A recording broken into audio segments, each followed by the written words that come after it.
Welcome, everyone, and I hope you're enjoying the session so far at the Day of Security. My session here is From Assumptions to Vulnerabilities, Understanding Your Biases in Your Security Posture. I'm Lynda Grindstaff, and I'm currently advising CEOs and late-stage growth companies on their cyber and technical product strategies. Most recently, I was a vice president of engineering at McAfee, where I led the global malware operations team who is responsible for protecting end users from the latest threats. Previously, I spent over 2 decades at Intel, where I led various teams on business development, technical engineering, innovation, and strategy. Outside of my consulting work, I'm a life member of the Society of Women Engineers, and I sit on 3 boards. Today, we're going to be discussing what unconscious bias is, exploring how the most common biases relate to cybersecurity, and I'll be closing with tips on how to look at your environment to see if you have any assumptions that could lead to a vulnerability. We'll also have time for Q&A at the end as well. So let's dive in. How many of you feel like this woman here in the photo? Our cybersecurity workforce has many things on our plates to address every single day. From what alerts need to be investigated, to what new compliance regulations are in place, to responding to incidents. Thousands of decisions need to be made every single day. However, our brains don't give each decision equal attention. We take mental shortcuts. And these mental shortcuts, or heuristics, allow us to be able to react quickly, either consciously or unconsciously. And these shortcuts are created over many years through the influences and the experiences in our lives and can lead to a bias. As a result, we could make an incorrect assumption about a situation, an individual, or a response, which could ultimately lead to a vulnerability.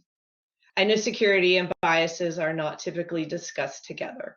However, we all have biases who shape who we are today, which is why it's important to understand them. So let me ask you, and you don't need to put this in the chat, do you feel that you're biased? We all have bias that have influenced who we are today in both good and bad ways. I'm going to show you some photos. And what do you see in these photos? Do you see an old woman or do you see a young woman? Do you see a rabbit or do you see a duck? And do you see the lines being straight or are they crooked? And I know many of you have seen these type of pictures before, but my point of showing you these is that while we're all looking at the same picture, you may see one or both objects in the pictures. And this is what is representative of happens in real life. Many of us are at the same meeting together or the same event or in the same conversation, but we leave with different perspectives about the discussion based on our biases. And these cognitive biases influence us in many ways. And for those of you who don't know, a cognitive bias is a result of our brain's attempt to simplify the processing of information. And so we as individuals, we create our own subjective reality from the perception of the inputs. It's our construction of that reality and not the objective inputs that may dictate how we behave in the world. And so when you're looking at these photos, and some of you are probably still trying to figure out, are those lines really straight, and have your measurement up on the screen, they indeed are actually straight. But that's what happens in the real world. We leave with those same experiences, but take away different things. So how does this work and what happens? Well, according to Freud, the brain is like a mental iceberg, and you can see that here in this picture. And our conscious mind is only that small portion of what occurs in our conscious awareness. And the second area is that pre-conscious or subconscious area, and that's where our memories and our stored knowledge comes from.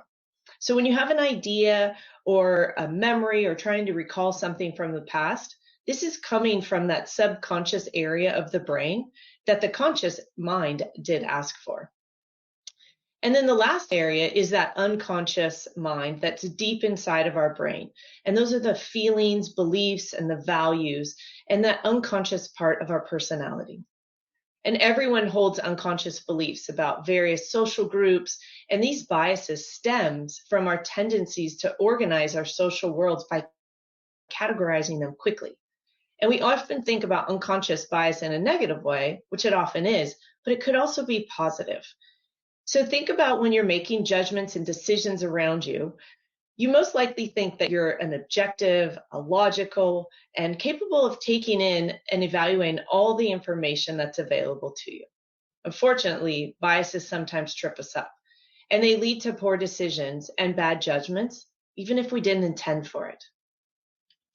And so now let's look at the type of cognitive biases that could be affecting your company's security posture. And one thing as we go through these biases, they're not mutually exclusive. So you will see overlaps between the different biases.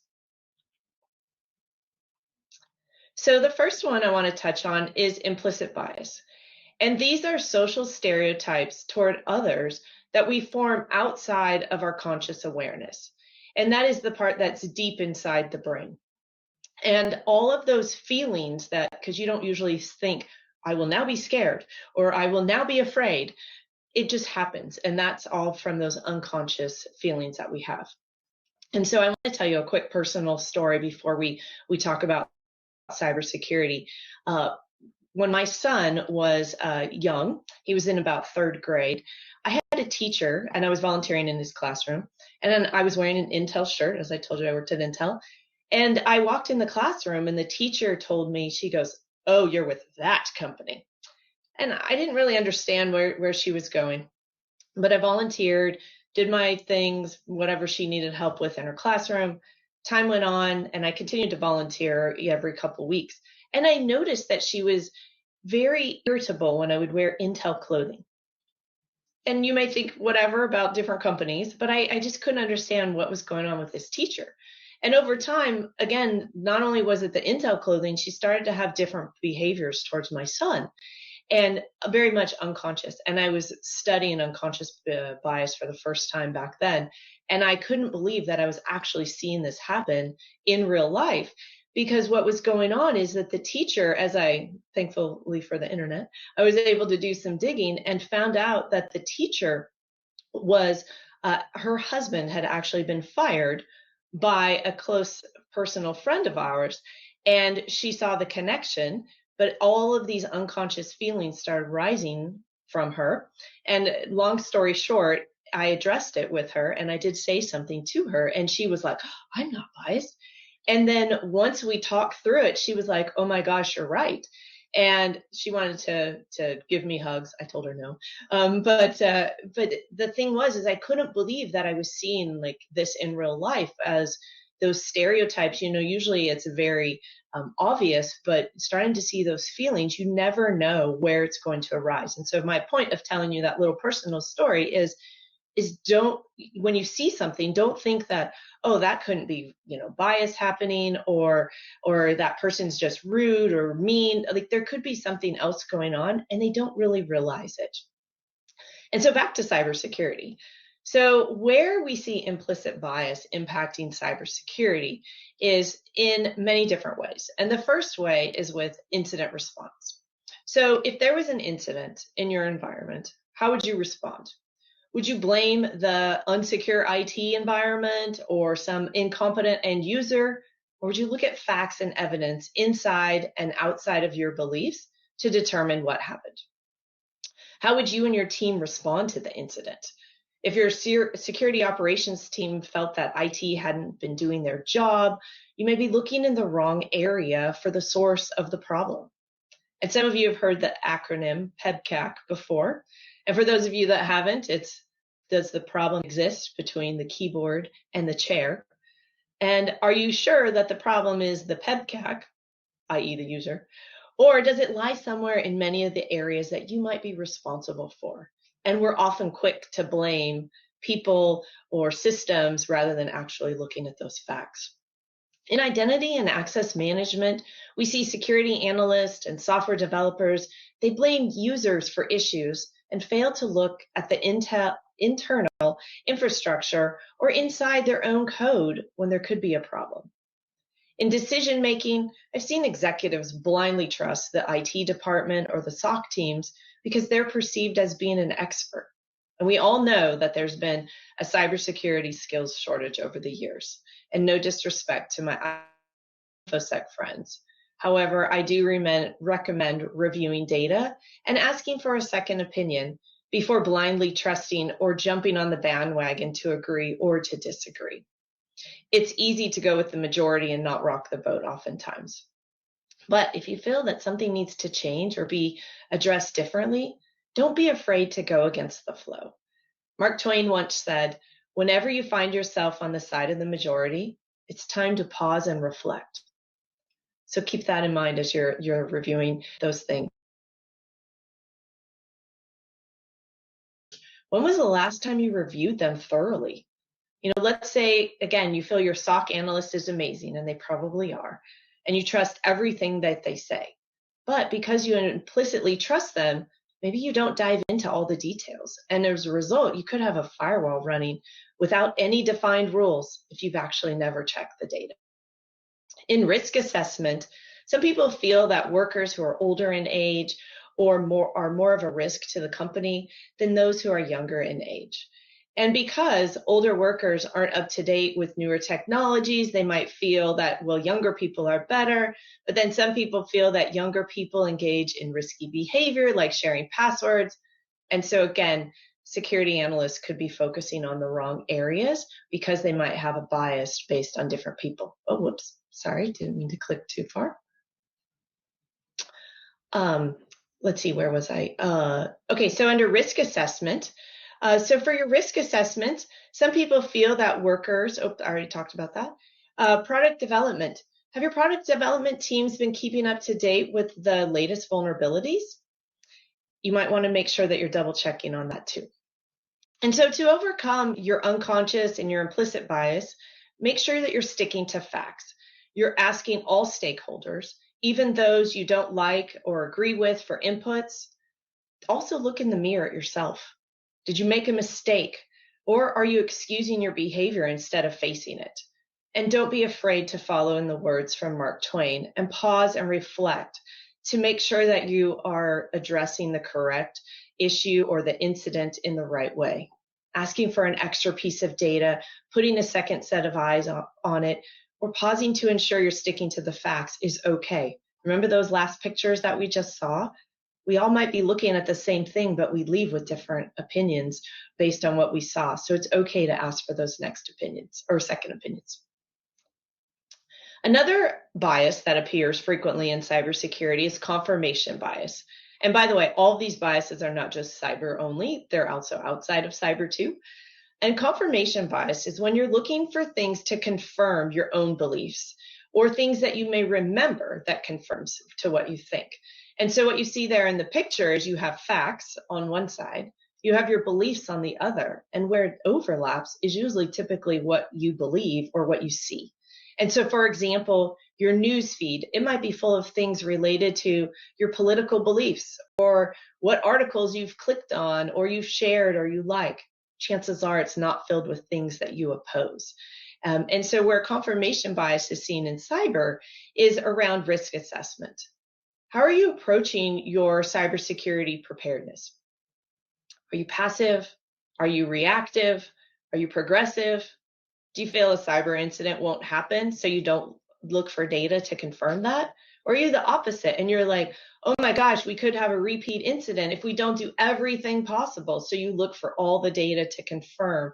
See, I told you we're going to have another incident if we don't do X, Y, Z. And so if you're an executive, are you reviewing all the facts and the evidence for your cyber processes? Or are you just looking at those that you personally know well from earlier in your career? I've seen analysts ignore some of their alerts because they weren't quite sure how to deal with that alert. And they just fall back to what they know or what information is readily available online. In decision making, have you considered different points of view? Or are you just looking to your close group of trusted advisors who may think like you? Are you willing to push and challenge your own beliefs to ensure you're making the best decisions for the company? Is that new employee presenting data for a key decision and you're looking for things to confirm that they don't know what they're talking about? Or are you the opposite and looking for things to confirm that absolutely this is exactly what we need to do? Keep that in mind when you're listening to presentations.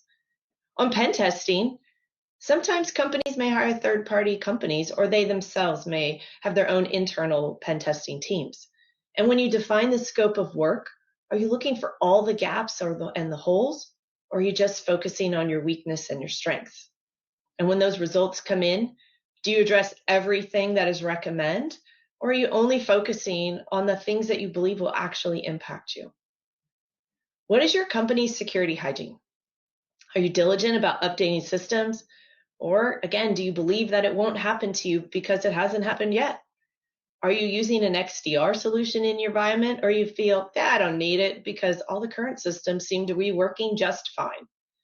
And do you feel that you're more secure when you're on-prem or in the cloud, or both? You need a hybrid solution? Despite human error can affect both.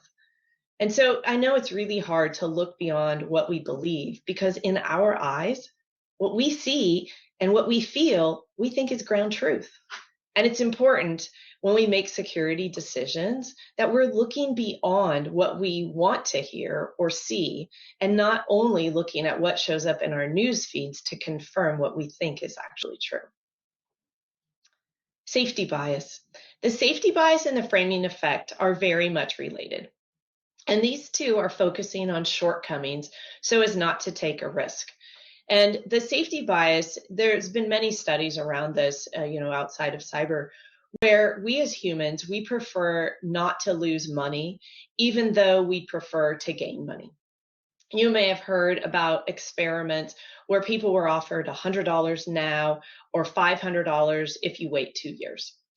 Most people took the sure thing now rather than waiting for more. However, these studies show that when people are faced with a loss decision, that they take the risk to lose more. So for example, if I said, would you rather definitely lose $100 or have a 50% chance of losing $1,000, what would you do? Most people would say that they'll take the option and risk losing $1,000. And safety bias, what happens with that is it slows down the processes in decision making, and it can hold back healthy forms of risk taking because of that fear of losing things. And the framing effect, and I put this one together because it influences safety bias quite a bit, because the framing effect affects how it's framed. So for example, let's say that you've seen commercials or heard things online where it says in cyber services, it says 1 in 5 companies have lost their data while using another service. But if you go with us, you'll be protected. Instead of focusing on the 4 that didn't lose their data, they focused on the 1 that did. And so you'll think about that company instead of the other company. Now let's flip it around.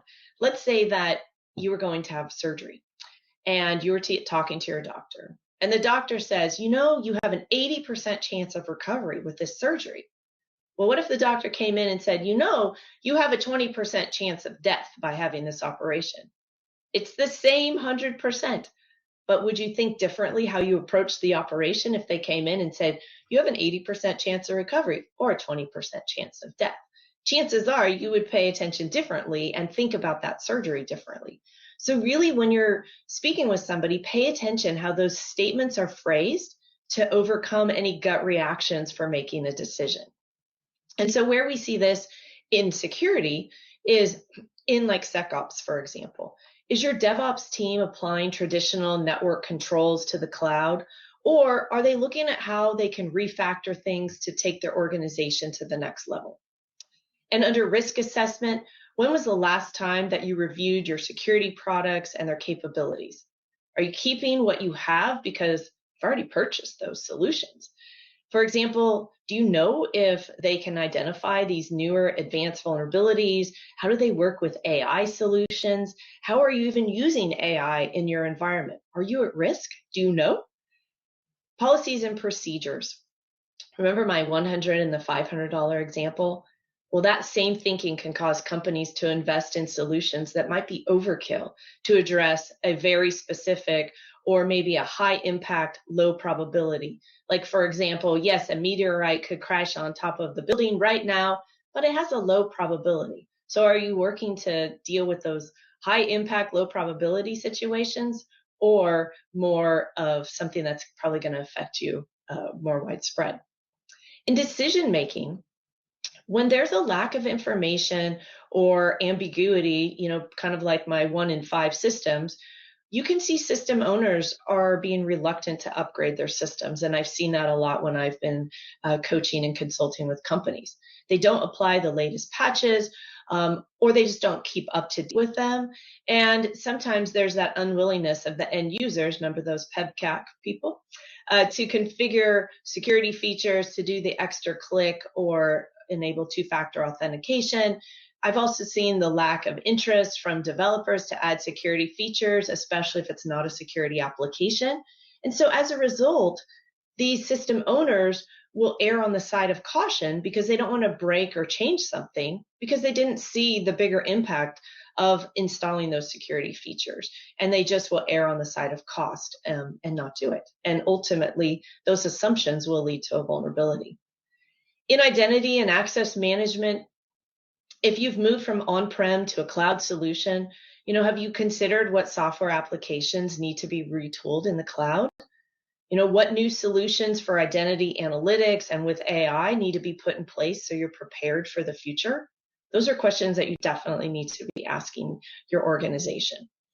So one way to overcome the safety bias is you can get some distance between you and the decision being made. So for example, imagine a past self already having made the choice to successfully weaken the perception that there will be another loss. Another idea is, if you feel that this might be something that's happening in your environment, is to balance your team with more risk-taking members instead of those who are risk-averse. And then to overcome the framing effect is look at how it's being framed, and is there a different way to frame it? So back to that surgery example, is there a different way to frame it? And if you frame it differently, will you think about the situation differently? That's something to keep in mind. The loss aversion bias, this is related to sunk cost. And this is working harder to keep something than you did to acquire it. So do you have a storage room like this sitting around of boxes of old things at your house where you might need these just in case, so you can't throw them away and you got to keep all that old stuff? That's the loss aversion. And we see that in our homes. So I'm sure you've seen that with your friends. And where we see this in cyber is especially in preparedness. If a company is invested in their traditional IT infrastructure, why do we need to change? It's working just fine. We haven't been breached, or who would breach me? They don't want me. And unfortunately, we've seen lots of supply chain attacks over the years.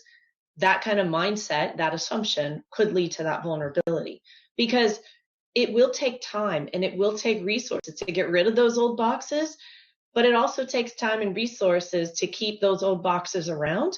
And you could think of it as like your servers and the storage and all of those old things that you might have. You might need time to spend that time to change it. And don't worry that the sunk cost has already been spent.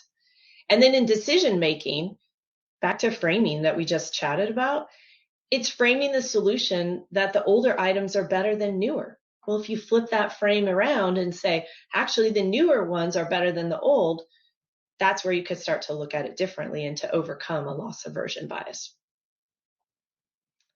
Availability bias. This one is things that we see very frequently in cyber. And so what availability bias is, it's a mental shortcut that our brains used based on past examples relating to information that is available to us on a specific topic, maybe an event or a decision. And so this could come from things we saw in the news, something that we've heard recently, something we heard from a friend or we read about. It's basically something that can be recalled in our memory quickly. So it's not stored in our unconscious area, it's in that subconscious area, if you remember the iceberg picture. And so when we can recall it quickly, our brains feel that it's more important, because if it can be recalled, it's something that should be important when it may not be. And what happens is, remember the woman in the very first picture I showed you, when you have all those interrupts and they're urgent and varying degrees coming into you, and the volume of decisions that need to be made by us, it's very easy to get caught up in decision making based on just recent information that we have or what's more prevalent out there. And so how does this affect security? So in risk assessment, availability bias could show up when your company's board of directors looks for an updated risk assessment. So rather than focusing on the entire company, maybe data is only presented with respect to an area where another company had a breach and you just read about that in the news. Like I said, we've seen lots of supply chain attacks over the years. And so is your risk assessment looking at all aspects of the business or just on a supply chain attack because one of your board directors members was at that company that experienced that? So that's, again, very top of mind for them and something that they can recall quickly. So are there issues that require more attention than what's just trending in the news or just what's top of mind for someone? And I'm not saying you disagree or you don't touch on those areas that's top of mind, because you definitely need to ease their perceptions and their concerns, but do point out other areas if there is something that is affecting you. And the next one is preparedness, and risk assessment does absolutely relate to this area because we see availability bias playing out with organizations that are preparing for those high impact but low probability events instead of preparing for the high probability events. So for example, like I mentioned, a high impact, low probability is, a meteorite could hit my building, an airplane crash, a shark attack. Yes, they have happened, but these events have a low probability of occurring. They do have high impact, obviously, but they have that low probability. And we tend to remember those events much more than a higher probability event, like when was the last time you heard about a ransomware attack? Or the last time somebody's PII data was stolen? Or there was a credit card breach? They happen so much that we start becoming immune to them. And so then we don't tend to take into account that those areas are something we absolutely need to calculate and to protect against. And so one of those things that we should worry about doesn't always align with what we do worry about. So are you focusing on the meteor attack hitting or the meteor falling out of the sky or the ransomware attack? So make sure you're focusing on the right areas. In the decision making, is your CISO or your cybersecurity analyst making decisions in favor of the hot topics in the news? Again, what's available to them? Because these topics often overshadow other information that they know but aren't exposed to as much. And as a result, the decisions are not well-rounded. So again, are they focused on the wrong areas? In incident response, during an incident, emotions are usually running really high, and we need to address an incident quickly. And so availability bias may show up in that we're not actually looking at the bigger picture as to what's going on during the incident, and we're only focusing on securing where the incident occurred without ensuring we don't have another issue waiting in the wings. So, for example, let's say that somebody broke into your house through a window. Your first thought might be, we need to secure all the windows quickly. But if you don't look at all your security risk, you may forget that you can shake your garage door and the lock pops open. So again, you need to be thorough in looking at everything, not just what's at top of mind and comes to you quickly with your availability bias. Our analysts in our companies are typically exploring all of the data thoroughly, and they're doing the best that they can. However, at the executive level, we don't always see all of the in-depth information. And so if you're at the executive level, I would recommend that you review all the facts based on what's available quickly in your mind so you get the full picture of things. How prepared you are, how well the incident is being handled, or what exactly is the incident, what your risks are. And if you're in an analyst role or a position of influence, I would recommend summarizing facts in a way that accurately reflects the probability of those events occurring, as well as all the other possible events. Don't be afraid to show that full picture. And some other biases that could affect your cybersecurity are authority bias. Authority bias refers to when an idea or an opinion is given more attention or thought to be more accurate because it was provided by an authority figure. And this one's really tricky because you don't want to go against your boss or your board of directors, But avoiding authority bias can be really difficult if you don't have that right culture in the workplace. And so one of the best ways to avoid this bias is to have that environment and foster a culture where when others speak up and voice their opinions and ideas, that it's a safe space to question and make changes or suggestions. Because this one can be very tricky, but oftentimes you think, well, the boss knows, but the boss may not have been an analyst for 10, 15 years. And so are they relying on something that their knowledge is outdated, or they haven't been using AI and some of the newer tools that are out there? The next one is affinity or in-group bias. And this is gravitating to what we know or we're comfortable with. An example outside of work is, let's say that you're traveling and you see somebody in another city, state, country, and they have your college alma mater sweatshirt on. And you instantly will feel a connection with them, even though you've never met. Or you might see, your favorite sports team and you're like, hey, go whatever team. That instantly creates an in-group bias. And so what happens in cyber with that is around new product offerings. You're still using those same solutions you've been using the last 20 years because they're familiar, they're comfortable to you? Or have you switched and you're taking advantage of generative AI tools? I speak with so many execs and they're like, yeah, what's this chat GPT thing, Bard, whatever? I don't really know. And they're afraid to use it. They're afraid to take that risk because it's out of their comfort zone. And so what happens is they start to, again, rely on what's comfortable to them. And so when another example that you might see is, like, you might feel that your direct team has all the answers and no one else knows how to secure the environment or your applications better than your team because, again, you're the most comfortable with them. They feel like family to you. Another area is information bias. And information bias is systemic distortions when collecting information. And so are you selecting only information that you feel is relevant?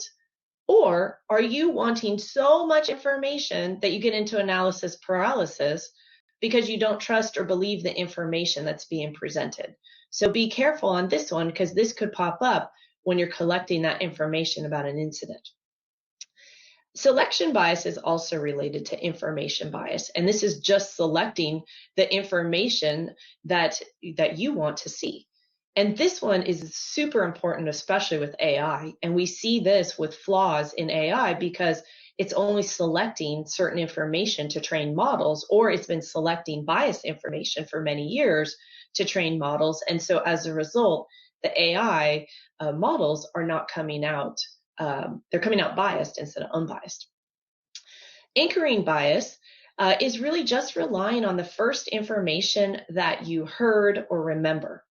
And so during an incident response situation, maybe someone said that there was a big problem with your firewall solution. And later you find out that the problem had nothing to do with firewall, but you kept going back to the firewall as you were anchored on that being the problem.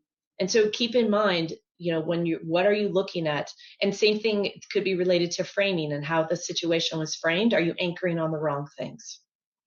So I've given you a lot of information and we've looked at a lot of different biases. And as you can see that they're not mutually exclusive.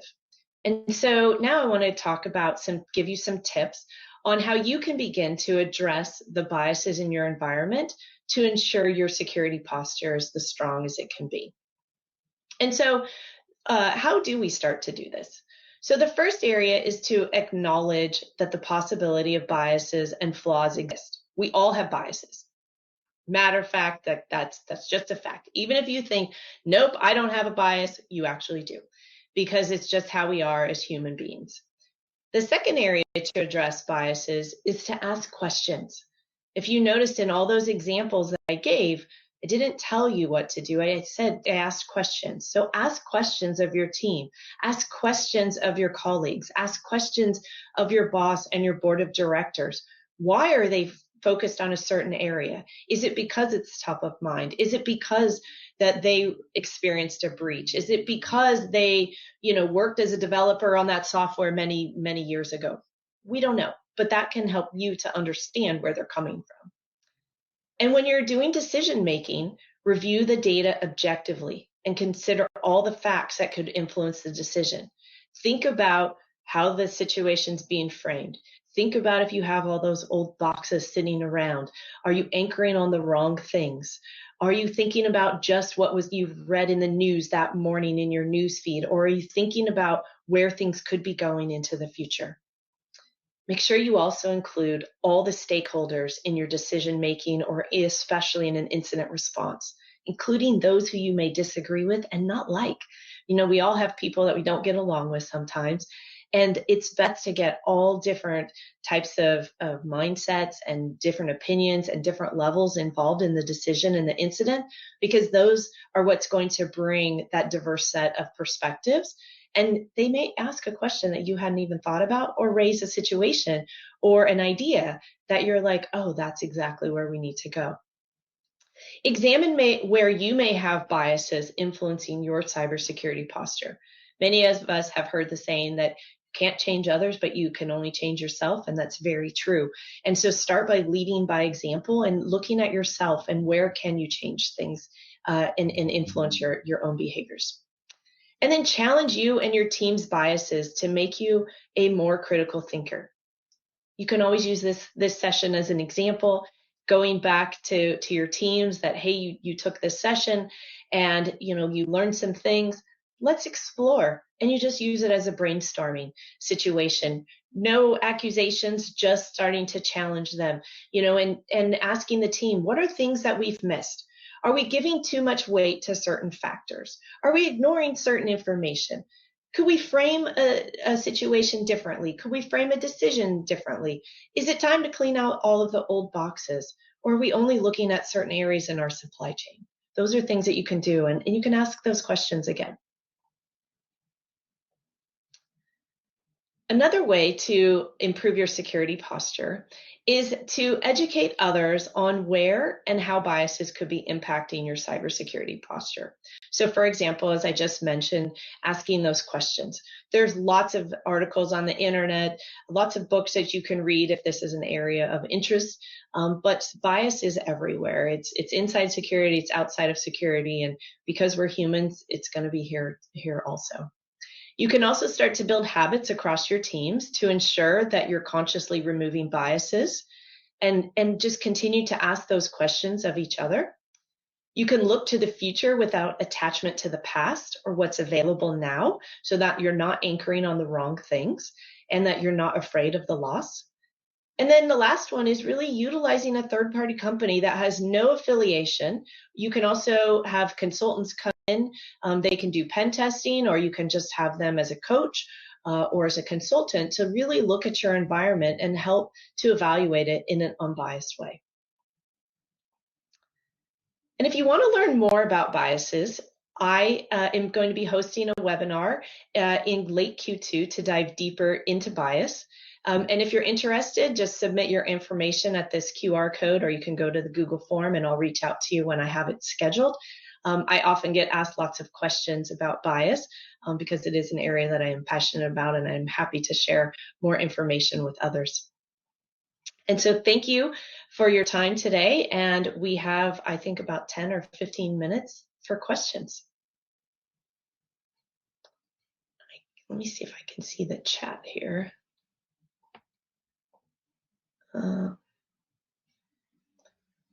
Philip, how do I see the chat?